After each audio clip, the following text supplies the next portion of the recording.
አዲስ ቀን የጧት ገበያ ላይ ደርሷል። መቅደስ እንዳለ እዚህ ትገኛለች። መቅዲን ቀጥል። እሺ አመሰግናለሁ። እንዴት አድራችኋል ተመልካቾች? የአዲስ ቀን የጧት ገበያ መረጃዎቻችን ተጀምሯል።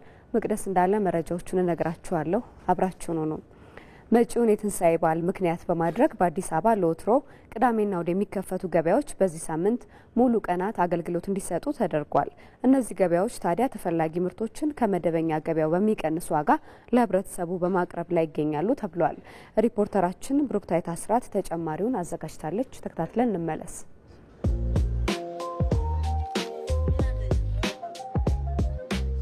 በአዲስ አበባ ዋጋን ለማረጋጋት እንዲሁም ደግሞ ሸማቹ በርካታ ምርቶችን በአንድ ስፍራ እንዲያገኝ የቅዳሜና እሁድ ገበያ በመንግስት ደረጃ እንደተዘጋጀ ይታወቃል። ይህንን በዓል ከፊታችን የሚመጣው በዓልን አስመልክቶ ደግሞ ይህ የቅዳሜና እሁድ ገበያ የነበረው ሳምንቱ ሙሉ እንዲሆን ተደርጓል። ታዲያ እኛም በተለያዩ አካባቢዎች ተንቀሳቅሰን ለበዓሉ የቀረቡ ምርቶች ምንድናቸው፣ ዋጋቸውስ እንዴት ይመስላል የሚለውን ቅኝት አድርገናል። አብራችሁን ቆዩ።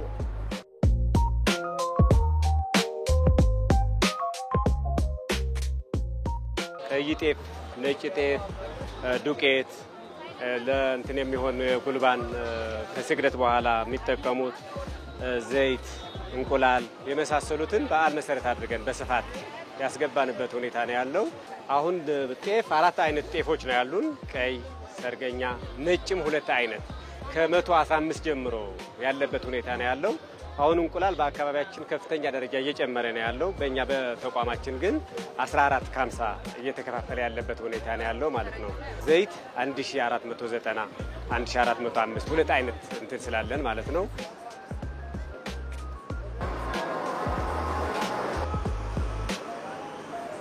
አሁን ላይ እንግዲህ ያቀረብነው ሽንኩርት፣ ሎሚ፣ ቲማቲም እነዚህ የተለያዩ ምርቶች ነው ይዘን የቀረብነው። ድንች 35 ብር፣ ቀይ ስር 35 ብር፣ ሽንኩርት 55 ብር፣ ጎመን 35 ብር፣ ቃሪያ 90 ብር።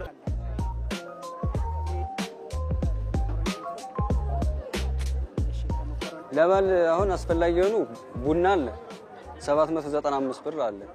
እንደገና እንቁላል ደግሞ 15 ብር አለ። ዱቄት 90 ብር አለ። ለበዓል የሚሆን ሶፍት 45 ብር አለ። ለበዓል ያው ቅባት ምናምን እንትን ለማለት እሱን እንትን ለማለት አለ። ላርጎ ደግሞ 130 ብር 1 ሊትር አለ። ባለ 2 ሊትር ደግሞ 221 ብር እንሸጣለን። ዘይት ደግሞ ባለ 5 ሊትር 1495 ብር።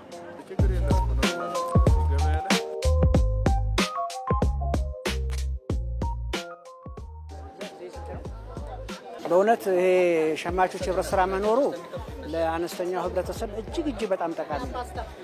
ወራስ ቤዛችንን አኛ በቋሚነት ከዚህ ነው የምገዛው። አሁን ደግሞ ለበዓሉ ደግሞ እንደዚህ በርካታ ምርቶችን በጣም በቅናሽ ዋጋ ከሌላው በጣም በወረደ ዋጋ ነው። አሁን እንቁላል 18 ብር እስከ 20 ብር ይላሉ እዚቹ። አሁን እዚህ 15 ብር፣ የ5 ብር ባንድ እንቁላል 5 ብር፣ 6 ብር ቀላላላ። በጣም አቅርቦቱ ቆንጆ ነው።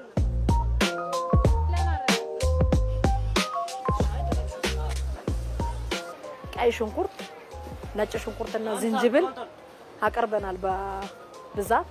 ብዙም ሰው ይጠቀማል። ዋጋው ነጭ ሽንኩርት 285 ነው፣ ቀይ ሽንኩርት 55፣ ድንች 40፣ ቲማቲም 50 ብር። ያሁኑ በጣም ምርት በጣም አሪፍ ነው። ያሁኑ የዛሬ አመት 130 ነው የሸጥነው ነበርኩ እኔ። አሁን 55 ነው። በጣም ምርጥ ነው። ነጭ ሽንኩርት የዛሬ አመት እኔም ሽጫለሁ እስከ 450 ነበር። አሁን 285 ነው። በጣም ልዩነት አለ። በጣም ሰውም ደግሞ በጣም እየተጠቀመ ነው። በጣም ኪሎ ሰደን ይወሻል።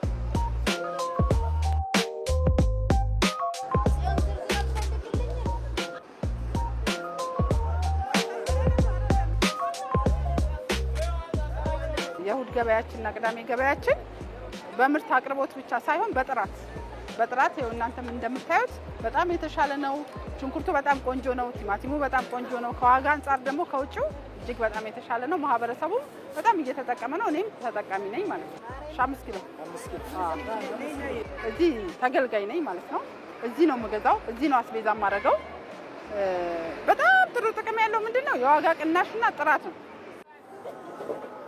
በዓሉን አስመልክቶ የቅዳሜና እሁድ ገበያ የነበሩት ሳምንቱን ሙሉ እንዲደረግ የተደረገው ማለት ነው። የነበረን ቅኝት ይህን ይመስላል። እኛ ቅኝት ያደረግንባቸው ጥቂት ስፍራዎችን ነው። በሌሎችም አካባቢዎች ይህን እንደዚህ አይነት መሰለ የገበያ ስፍራዎች ተሰናድተዋል ማለት ነው። ሸማቹም እየሄደ ለበዓል ግብዓት የሚሆነውን እንዲሸምት ማለት ነው የተዘጋጀው። እኛ ግን ቅኝታችን ይህን ይመስል ነበር። ዋጋቸውም የተመለከታችሁትን ይመስል ነበረ። እኛም ለበዓሉ የሚሆነን ግብዓት ሸምተናል። ከወዲሁ ደግሞ መልካም በዓል እንዲሆንላችሁ እንመኛለን። ከዚሁ ጋር በተያያዘ በአዲስ አበባ ከተማ ለመጪው የትንሳኤ በዓል የሚያስፈልጉ ግብዓቶች በበቂ መጠን ለህብረተሰቡ መቅረባቸውን የአዲስ አበባ ንግድ ቢሮ ገልጿል። የቢሮ ኃላፊ ሀቢባ ሲራጅ የበዓሉ ግብይቱን ጤናማ ለማድረግ እየተከናወኑ ያሉ ተግባራትን በተመለከተ ለመገናኛ ብዙሃን መግለጫ ሰጥተዋል። ኃላፊዋ ለበዓሉ የተለያዩ ምርቶችን የሚያቀርቡ 4 የሰብል የአትክልትና ፍራፍሬ መሸጫ ማዕከላት፣ 5 የቁም እንስሳት መሸጫ ማዕከላትና 210 የቅዳሜና እሁድ ገበያዎችን ሳምንቱን ሙሉ ክፍት እንዲሆኑ መደረጉን አስታውቀዋል። በዚህ ሳምንት ለሸማቹ እየቀረቡ ካሉት ውስጥ የሰብል ምርቶቹ ወደ 541,862 ኩንታል የሰብል ምርት እዚህ ገበያ ላይ እየቀረቡ ይገኛሉ። አትክልትና ፍራፍሬ ከ2.3 ሚሊዮን በላይ፣ እንቁላል ከ27.6 ሚሊዮን በላይ፣ በዳልጋ ከብት 265,798፣ በግና ፍየል 1.3 ሚሊዮን በላይ፣ የምግብ ዘይትም እንደዚሁ ከ1.2 ሚሊዮን ሊትር በላይ ፓልም ዘይቶች ለዝቅተኛ ኑሮ ደረጃ ላይ ያሉ ነዋሪዎቻችን እየቀረቡ ይገኛሉ ማለት ነው።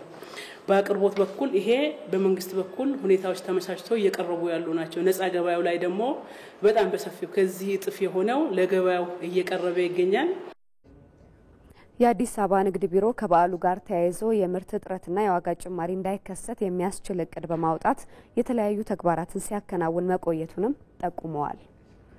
ቅዳሜና እሁድ ገበያ ላይ ገበያ ማዕከላት ላይ ባዛሮቹ ላይ የሚያደርጉት በተተመነ ዋጋ እየተሸጠ ነው ወይ የሚለው ቁጥጥር ያደርጋሉ። በነፃ ገበያው ላይ ደግሞ እያንዳንዱ ባለ ንግድ ተቋማቶቹ ለጥፏል ወይ ዋጋ የሚለውን ቁጥጥር ያደርጋሉ። በለጠፈው ዋጋ እየሸጠ ነው ወይ የሚለውን ጥብቅ የሆነ ቁጥጥር እየተደረገ ይገኛል ማለት ነው። ሁለተኛ ለቁጥጥር ሲወጡ የሚቆጣጠሩት ህገወጥ የምርት ክምችትን ነው። ከዘና የመደበቅ ነገር እንዳይኖር ቁጥጥር ሰራተኞቻችን ይሄ ላይ ትኩረት አድርጎ ይሰራሉ። አላስፈላጊ የሆነ ዋጋ ጭማሪ ካለ ይሄን ቁጥጥር አድርጎ እርምጃ ይወስዳሉ ማለት ነው። በየዓመቱ በኤግዚቢሽን ማዕከል የሚካሄደው የፋሲካ በዓል ኤክስፖ ዘንድሮም ሸማችና ነጋዴ በቀጥታ የሚገናኝበት መድረክ ሆኖ ቀጥሏል። በኤክስፖ በርካታ የምርት አይነቶች ቀርበው ደማቅ የበዓል ግብይት እየተካሄደ ይገኛል። ሪፖርተራችን ብሩክታይት አስራት በስፍራው የሚገኙ አቅራቢዎችን አናግራ የሚከተለውን አዘጋጅታለች። በዓላት በተቃረቡ ወቅት ሻጭ ንብረቱን ገዢ ደግሞ ገንዘቡን በመያዝ ገበያ ላይ ለመገናኘት ይሰናዳሉ። ገበያው ከወትሮ በተለየ በገዢም በሻጭም በአሻሻጭም ይደምቃል። ሞቅ ባለው ድባብ ከሚታጀቡት ውስጥ የኤግዚቢሽን ማዕከል ይጠቀሳል። ማዕከሉ በነጋዴና በሸማች ተከቧል። በአሁኑ ኤግዚቢሽን ኦልሞስት 300 ነጋዴዎች ተሳትፈዋል። ከአዲስ ዓመት እስካሁን ስንሰራ የጎደሉትን ነገር አንደርስታንድ አድርገን ነበር የሰራ ነው። ደባል መፍቀዳችንም ደግሞ ከዚህ በፊት ነጋዴው ላይ የነበረውን ሸክም ለመቀነስ፣ ስለዚህ ነጋዴው 2-3 ነው ሲከራዩ ለህብረተሰቡ ተመጣጣኝ ዋጋ ያደርጋሉ ማለት ነው። ነጋዴው ከአዲስ ዓመት እስከ ፋሲካ ወይም ከፋሲካ እስከ ገና እቃውን ይዞ አይቀመጥም። በአመት 3 ይመጣል። በአመት 3 ያሉትን መሀል ላይ ደግሞ ከቴሌብር ጋር በመተባበር ኦንላይን ፕላትፎርም ነጋዴው እዛው ቤቱ ሆኖ ወይም ስቶሩ ሆኖ እቃውን መሸጥ እንዳያቆም ሰርተናል። በዚህ አመት የ50 ሚሊዮን ብር የዲጂታል የሎተሪ የብሔራዊ ሎተሪ የሚወጣውን እጣ በዲጂታል ወይም በትልቅ የቦታ ላይ ይገኛሉ። እድል አዟሪዎች ወይም ሎተሪ አዟሪዎች እዚሁ የ50 ሚሊዮን ብሩን እጣ እየሸጡ ነው። ለትንሳኤ በዓል ጥቂት ቀናቶች ይቀራሉና ነጋዴው ለበዓሉ የሚሆነውን ሁሉ አቅርቦ ሸማቹን እየተጠባበቀ ነው። ምን ሊገዛ እንደመጣ ባልተረዱበት ሁኔታም ግባ ግብ እያሉ ይጣራሉ። በመደብራቸው የያዙትን እየጠቆሙም ገዢዎቻቸውን ለመማረክ ይሞክራሉ። አላፊ አግዳሚውም ቀልቡ ባረፈበትና ሊገዛ የሚፈልገውን ባየበት ጎራ ይላል። በዋጋም በአይነትም የሚመጥነውን ሲያገኝ ይሸምታል። በኤግዚቢሽን ማዕከል ውስጥ ታዲያ ለበዓሉ ምን ቀረበ? ይዘን የገባነው ኤግዚቢሽን ላይ ማር ነው ሪቫሃኒ ይባላል ወለላቸውን ብቻ አጣርተን ያዝናቸው ማለት ፊልተር ተደርጎ ማሩ ከእንጀራውና ወለላው ተለይተው ማለት ነው የበለስ ወይም የመቀሌ የትግራይ ማር አለ የአደይ አበባ ወይም የጥቅምት ማር የሚባል የጎንደር ቢጫ ማር አለ የግራዋ ማር ወይም የጎጃም ወለላ ማር አለ የባህር ዛፍ ማር አለ የተጣራ ንጹህ ደግሞ ወለላ ማር አለ ከነንጀራቸውም አሉ ሁሉም አይነቶቹን ለሳምፕል ወይም ከስተመር ቀምሶ ጣዕሙን አውቆ እንዲገዛ ሳምፕል ያስቀመጥናቸው አሉ እንዲሁም ደግሞ ያልተጣራ ወይም እንጀራ ማር በኪሎ አለ የጠጅ ወይም የብርዝ ማር አለ ትንሽ ከለሩ ጠቆር የሚለው እሱ የጠጅ ወይም የብርዝ ማር የሚባለው ነው ይሄ ማለት ነው ይዘን የመጣነው የባልትና ተዋጽኦች ናቸው አሁን ለበዓል ያው ፋሲካም ስለሆነ ብዙ ጊዜ ከስተመሮቻችን የሚወዱትና የሚፈልጉት መከለሻ ማብላያ የቅቤ ማንጠሪያ ኮሮሪማ ምናምን ቆንዶ በርበሬ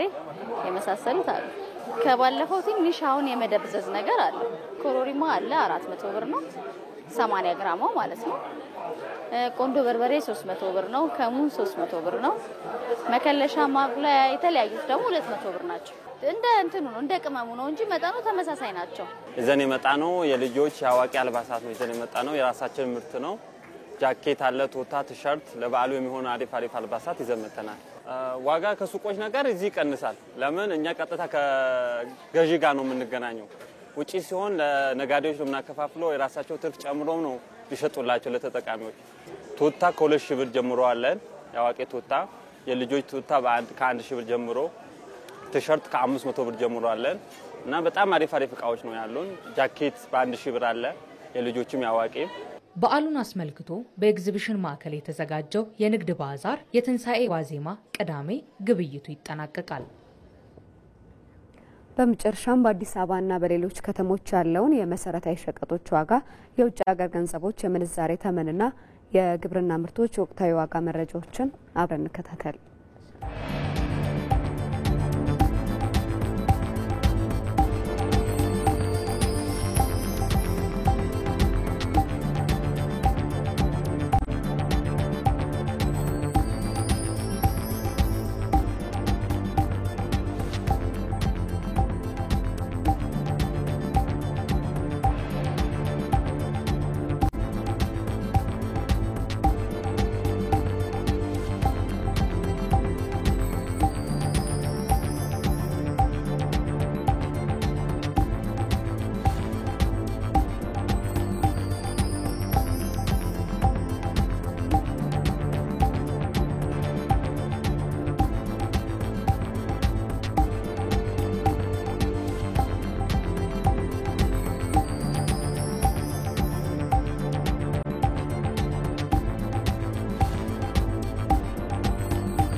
ተመልካቾች የአዲስ ቀን የጧት ገበያ አብቅቷል መቅደስ እንዳለ መረጃዎቹን ነገርኳችሁ መልካም ቀን ይሁንላችሁ መድረኩ እናንተ ነው እናመሰግናለን